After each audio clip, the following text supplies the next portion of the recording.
ठीक है। और देखिए और सब वीडियो देखते हैं तो उसमें आप लोग को बहुत इंटरटेनमेंट मिलता है, लेकिन कहने का मकसद ये है कि पढ़ाई वाला वीडियो में आपको उतना ही इंटरटेनमेंट मिलेगा जितना आवश्यकता होता है। पढ़ाई पर फोकस किया जाएगा, इंटरटेनमेंट देने के चक्कर में पढ़ाई खत्म हो जाएगा। इसलिए पढ़ाई को देखा जाए कि हम सवाल किस तरह बनाए हैं, ठीक है ना। ठीक, आप लोग से इतना ही गुजारिश करना चाहता हूँ कि मेरे वीडियो को देखकर आप लोग स्किप न करें। प्लीज़ आप लोग मुझे सपोर्ट करें, क्योंकि आप लोग का सपोर्ट से मुझे बहुत अच्छा लगता है कि आप लोग सपोर्ट कर रहे हैं। हमारे खुशी होती है, हमें बहुत ज़्यादा खुशी होती है। तो प्लीज़ आप लोग से निवेदन है कि हमारे वीडियो को देखकर स्किप ना करें, बल्कि इसको ज़रूर एक दूसरे के पास फॉरवर्ड करें जो बिहार स्टेट के लिए तैयारी कर रहे हैं या किसी भी एग्जाम के लिए तैयारी कर रहे हैं। तो उस तरह के एग्जाम की तैयारी के लिए हमारे चैनल को जरूर लाइक शेयर सब्सक्राइब जरूर करें। आप लोग से बस इतना ही निवेदन है कि हमारी मेहनत को आप लोग, बस मेहनत का फल यही है कि आप लोग लाइक शेयर सब्सक्राइब जरूर करें।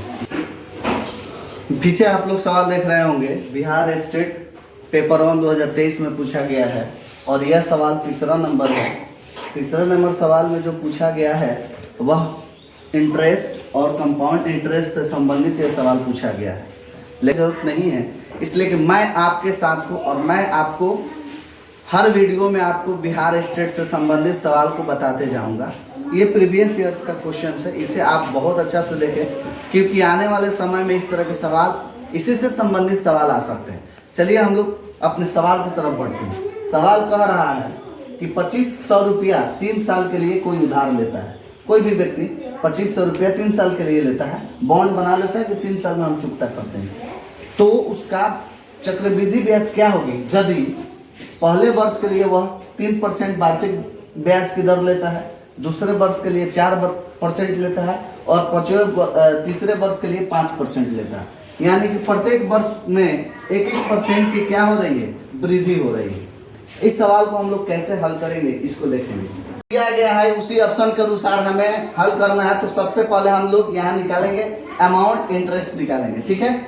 तो यहाँ हम लोग ले लेंगे 2500 अमाउंट निकालेंगे। यहाँ पर ले लेंगे हम लोग 2500। 25 में ये 3% है, यानी 3% है तो कोई भी चीज अपने आप में 100% होता है। तो 100% में 3 जोड़ देंगे तो 103 हो जाएगा। अब परसेंट के लिए हम लोग बटा में 100 दे देंगे। फिर उसी तरह 104 हो जाएगा, बटा में हम लोग 100 दे देंगे। उसी तरह 105 हो जाएगा और बटा में हम लोग 100 दे देंगे। चलिए हम लोग इसको कटाते हैं। यहाँ 2 जीरो से ये 2 जीरो कट सकता है, ठीक है। और यहाँ 20 25 100 हो जाएगा, तो ये आपका हो जाएगा 50 25, ठीक है। ये देखिए 4 5 20 हो जाएगा, ये 4 5 चौका 20 हो जाएगा, ये कट जाएगा। और इसको हम कटाना चाहें तो 20 25 100, तो 21 25 105 कट जाएगा ना। फिर ये कट सकता है 2 दूना 4, तो ये कट सकता है आपका 52 दूना 104 कट सकता है। फिर आपका ये कट सकता है 26 दूना 52, फिर ये कट सकता है 10 दूना 20, तो 13 दूना 26। अब इसको देखिए क्या बचा है, ऊपर में 103 बचा है, गुणा में फिर 13 बचा है, फिर गुणा में 21 बचा और बाटा में क्या बचा है 10 बचा है। चलिए हम अमाउंट कितना हमारा निकल के आ जाएगा 2811.90 आ जाएगा, ठीक है। इतना हमारा आ जाएगा। अब क्या करना है, ये तो हमारा अमाउंट निकला है, लेकिन हमें निकालना क्या है, चक्रवृद्धि ब्याज। तो चक्रवृद्धि ब्याज निकालने के लिए हमें क्या करना पड़ेगा कि अमाउंट में से हमें प्रिंसिपल को क्या कर देना होगा, सब्ट्रैक्ट कर देना होगा। तो अमाउंट हमारा कितना है जी 2011.90 और हमारा प्रिंसिपल कितना है 2500, है ना है। इसको हम घटाएंगे तो हमारा 311.90 आएगा। तो हम ऑप्शन में चेक करेंगे कि कहाँ है, तो option A is the right answer. Bihar state का ये चौथा नंबर सवाल है। जो चौथा नंबर सवाल आपको 2023 प्रीवियस ईयर्स में पूछा गया है, 2023 में पूछा गया है। ये शिफ्ट 1 का सवाल है, जो चौथा नंबर सवाल है। यह सवाल देखते हुए बहुत सारे विद्यार्थी घबरा जाएंगे कि सवाल कैसे होगा, लेकिन टेंशन मत लीजिए, मैं आपके साथ हूँ और मेरे वीडियो को पूरा देखने का प्रयास करें, क्योंकि एक एक नंबर हमारे लिए काफ़ी महत्वपूर्ण साबित होता है। एक एक नंबर से हम लोग पीछे कभी छट जाते हैं, लेकिन इस तरह का सवाल बनाने के लिए आपको घबराने की जरूरत नहीं है। हमारे इसी चैनल को आप लोग लाइक सब्सक्राइब करें, ताकि इस तरह के सवाल आप लोग को जरूर आपके सामने मिलता रहे। चलिए मैं इस सवाल की तरफ आगे बढ़ता हूँ। ये सवाल क्या कर रहा है इसको समझ आ जाए। नीचे दिए गए बंटन की माध्यिका 28.5 है, यानी कि माध्यिका दे दिया है कितना 28.5। तो ए और बी का मान ज्ञात करें, यानी इसका और इसका मान ज्ञात करें। तो सबसे पहले कभी भी आपको माध्यिका दिया रहता है तो उसमें हम लोग सबसे पहले क्या निकालते हैं, संचयी बराबरता निकालते हैं। क्या निकाले हम लोग, क्या करेंगे यहाँ संचयी बराबरता निकालेंगे। संचयी बराबरता कैसे निकलता है, संचयी बराबरता इस बराबरता में जोड़ जोड़ कर निकलता है। पहले 5 दिया तो 5 उसी तरह लिख लेंगे, लेकिन अगला हम जोड़ लेंगे, 5 प्लस ए हो जाएगा, ठीक है। और 5 प्लस ए में 20 जोड़ेंगे तो 25 प्लस ए हो जाएगा। फिर 15 जोड़ेंगे तो 40 प्लस ए हो जाएगा। उसके बाद से बी जोड़ेंगे तो 40 प्लस ए प्लस बी हो जाएगा, और यहाँ हो जाएगा 45 प्लस ए प्लस बी हो जाएगा, राइट।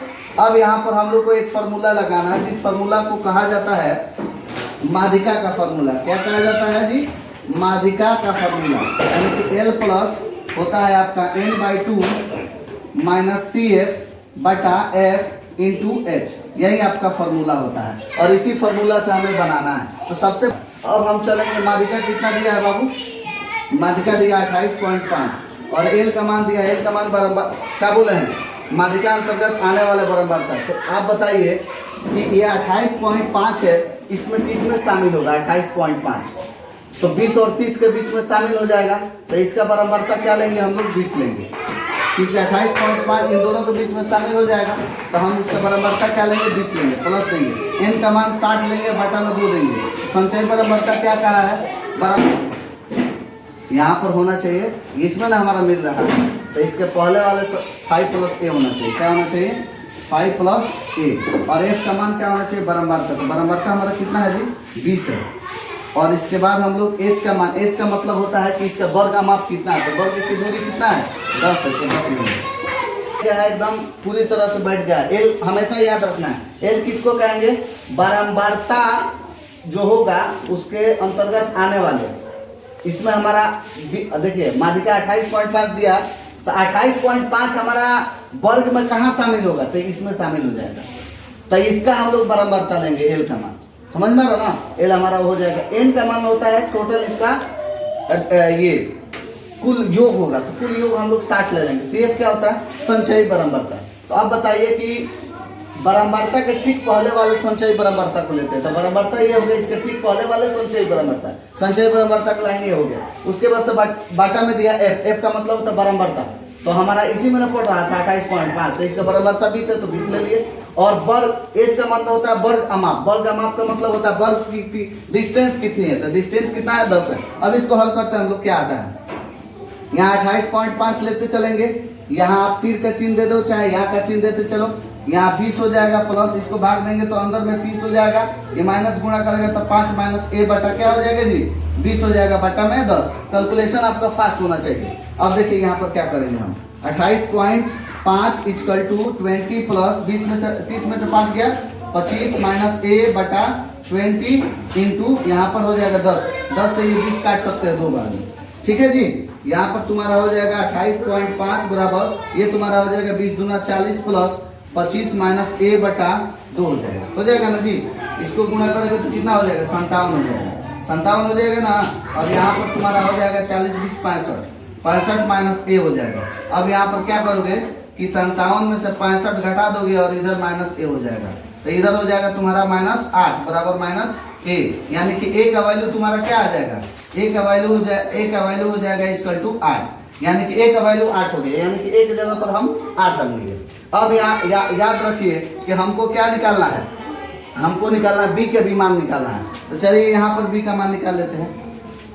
बी का मान निकालने के लिए हमें क्या करना पड़ेगा कि कुल योग हमारा 60 है, तो टोटल यहाँ निकला हुआ संचय बराबरता, तो 45 प्लस ए प्लस बी ले लेंगे, बराबर में क्या कर देंगे 60 कर देंगे। तो जब बराबर में 60 करेंगे तो हम यहाँ पर मान भरेंगे, 45 हो जाएगा, ए का मान 8 हो जाएगा, बी का मान तो निकालना ही है, तो उसी तरह लेकर चलेंगे। अब यहाँ पर हो जाएगा 45 8 कितना हो जाएगा 53 हो जाएगा, 53 जाकर हमारा 60 में से क्या हो जाएगा जी, घट जाएगा, घटेगा ना जी 53, तो हमारा बी का मान कितना हो जाएगा 7 हो जाएगा। इसलिए ए इक्वल टू 8 और बी इक्वल टू 7, यही हमारा आंसर होगा।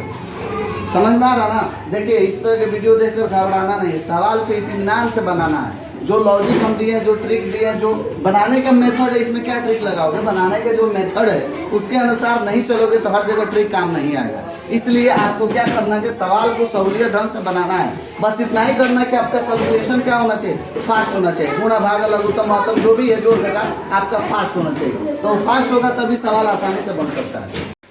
बिहार स्टेट का यह 5वां नंबर सवाल है जो 2023 में पूछा गया शिफ्ट 1 में। ये सवाल देखकर आपको लग रहा होगा कि बाप रे इतना बड़ा सवाल कैसे बनेगा, लेकिन टेंशन लेने की जरूरत नहीं है। हमारे चैनल के साथ जुड़िए और इस तरह के सवाल आप बना डालिए। टेंशन लेने की 1% की जरूरत नहीं है। सवाल हम देखते हैं क्या कह रहा है, समय को देखते हुए कम समय में भी बनाना। सवाल कह रहा है कि दी गई आकृति में ए और बी समानांतर, ए बी और सी डी क्या है, समानांतर है। ए बी लाइन ये हो गया, सी डी लाइन ये हो गया, एक दूसरे के क्या है जी, समानांतर है। क्या है, समानांतर है। तो पूछ रहा है एक्स, यहाँ देखिए एक्स डिग्री का मान पूछ रहा है प्लस वाई डिग्री का मान पूछ रहा है, क्या होगा। देखिए इसमें क्या करना है कि जब यह 120 डिग्री का कोण बनेगा तो यहाँ भी 120 डिग्री का कोण बनेगा, राइट। और यहाँ जब 40 डिग्री का कोण बनेगा तो ये भी आपका 40 डिग्री का कोण बनेगा। अब एक बात बताइए, समांतर चतुर्भुज PMNO है, क्या है जी यहाँ पर, समांतर चतुर्भुज, समांतर चतुर्भुज, समांतर चतुर्भुज के चारों कोणों का, के चारों कोणों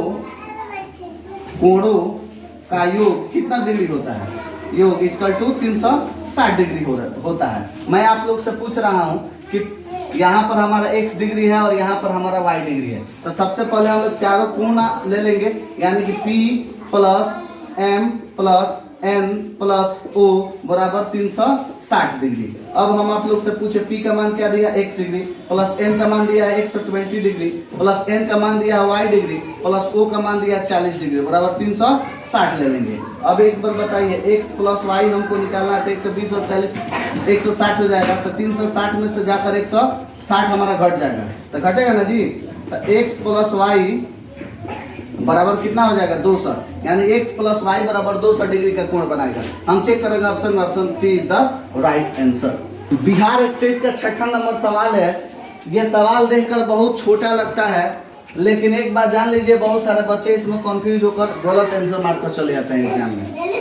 देखने में छोट लगे घाव करे गंभीर, बहुत छोटा है, लेकिन देखिएगा 1 नंबर आपका मार सकता है। कंफ्यूजन में बहुत सारे बच्चे कभी इसको आंसर दे सकते हैं, कभी इसको आंसर दे सकते हैं, कभी इसको दे सकते हैं, कभी इसको दे सकते हैं। लेकिन हम आपको एक ट्रिक बता देते हैं, उस पर ध्यान दीजिए। देखिए दशमलव के बाद जय अंक है तय को हम उतार लेते हैं, क्योंकि ये रिपीट कर रहा है, बार बार रिपीट कर रहा है। देखिए 279 279 279, यानी कि यही अंक बार बार रिपीट कर रहा है। तो इस अंक में हम क्या करेंगे, इसको ले लेंगे, 279 को ले लेंगे, और दशमलव के बाद जो अंक जय बार रिपीट कर रहा है तय बार 9 लिख लेंगे, यानी कि दशमलव के बाद 279 279 279, यही रिपीट कर रहा है। तो इसके जगह पर जय बार रिपीट कर रहा है तय बार ले लेंगे 999, यानी 3 अंक है, तीनों बार बार रिपीट कर रहा है, तो 3 9 ले लेंगे। अब इसको हम कटाएंगे, 31 के नामा ये हो जाता है इतना, 9 के 9 9 3 27, ये हो जाएगा 1 1 1, 9 के 9 9 के 9 9 के 9, है ना। अब हमारा बच जाएगा फाइनली कितना, 31/111। ऑप्शन में चेक करेंगे कहाँ है, option D is the right answer. देखिए कितना आसानी से बन गया है, बहुत ही आसानी से बना है। इस पर घबराने की जरूरत नहीं कि इस तरह का सवाल छोड़कर आना नहीं, बस ट्रिक समझ लेने के दशमलव के बाद जो अंक होगा उसको पहले लिख लेंगे, उसके बाद से क्या करेंगे, जो अंक बार बार रिपीट कर रहा है उतना 9 डाल लेंगे। 2 रिपीट कर रहा है बार बार, 1 9 ले लेंगे। 7 रिपीट कर रहा है बार बार, 1 9 ले लेंगे। फिर 9 रिपीट कर रहा है बार बार, 1 9 ले लेंगे। उसको कंप्लीट, उसको क्या करेंगे, हल करेंगे, है ना। उसका भिन्न है तो उसको छोटा से छोटा लेकर आएंगे हम। तो यही हमारा बचा, option D is the right answer. अग्रसर होते हैं, चलिए हम लोग 7वां सवाल की तरफ अग्रसर होते हैं। 7वां सवाल कह रहा है, ये दिया हाइट एंड सवाल कर रहा है, एक मीनार के शीर्ष पर खड़ा एक व्यक्ति, मानकर चलिए एक मीनार यहाँ बनाया गया है ना। इसके शीर्ष पर एक व्यक्ति खड़ा हुआ है, ठीक है। खड़ा एक व्यक्ति एक कार को देखता है, मान लीजिए इधर कहीं कार होगा, ठीक है जी, कार है, कार को देखता है, मीनार की ओर आते हुए देखता है। किधर आ रहा है कार, मीनार की तरफ आ रहा है, इधर आ रहा है, ठीक है जी। कह रहा है कि यदि अवनमन कोण 30 डिग्री से 60 डिग्री हो जाता है, मान लीजिए यहाँ से डायरेक्ट यहाँ बनता है 30 डिग्री, इसको अवनमन कोण कहेंगे, क्योंकि ऊपर बनाए चाहे नीचे बनाएंगे, क्योंकि नीचे से ही काम करना पड़ता है। 30 डिग्री से वो कितना डिग्री हो जाता है, 60 डिग्री। मान लीजिए यहाँ आ जाता है, ये हो जाता है 60 डिग्री, ठीक है जी। तो इतना करने में इसको 20 मिनट का समय लगता है। कितना लगता है, 20 मिनट का समय लगता है। तो पूछ रहा है कि इस इतना दूर आने में फिर उसको कितना मिनट का समय लगेगा। तो इसमें टी ले लेते हैं, टी मान लेते हैं इसको पूरा, ठीक है जी। और ये आपके पास कुछ नहीं है हाइट का, तो इसको एच ले लेते हैं, अपने मन से मान लेते हैं। ये आप बी ए बना लीजिए, ये बी बना लीजिए, ये सी बना लीजिए और डी बना लीजिए, ठीक है।